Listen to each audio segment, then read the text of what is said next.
Get ready for Miss Cosmo 2024. This is the inaugural event, meaning it is the very first time this specific event is happening.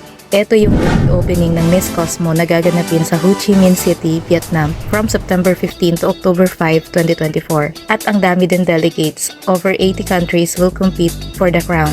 Isa sa mga judges ay ang legendary beauty pageant expert na si Paula Shogart, ang former president ng Miss Universe pageant. It's a brand new competition and they're kicking things off with a big bang.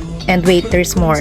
Miss Cosmo 2024 is more than just a crown. It's a global platform. The winner will receive a $100,000 or 5,600,000 Philippine peso when converted, a year of luxurious living in Vietnam, and a total prize package worth over $1 million to empower their voice and impact the world. Pero sa pagkakaalam ko, mayaman na to si Atisa Manalo eh.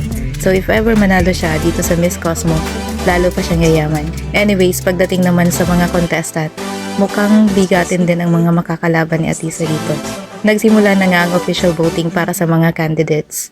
Ito yung Miss Cosmo voting update. Makikita natin dito yung official FB page nila. Nandito din ang instructions kung paano boboto. And ang winner dito sa voting ay magkakaroon ng Cosmo Social Ambassador Award.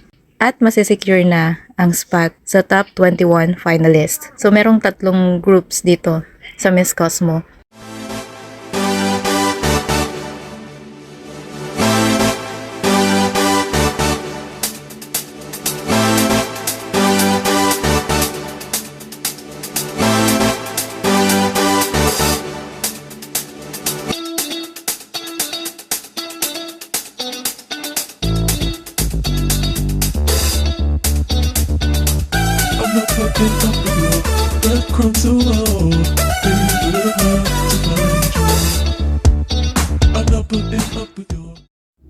Sa mga latest updates at mga latest posts sa social media, makikita natin na nangunguna na ngayon si Miss Cosmo Philippines, reaching 1 million votes as of this time, followed by Cambodia.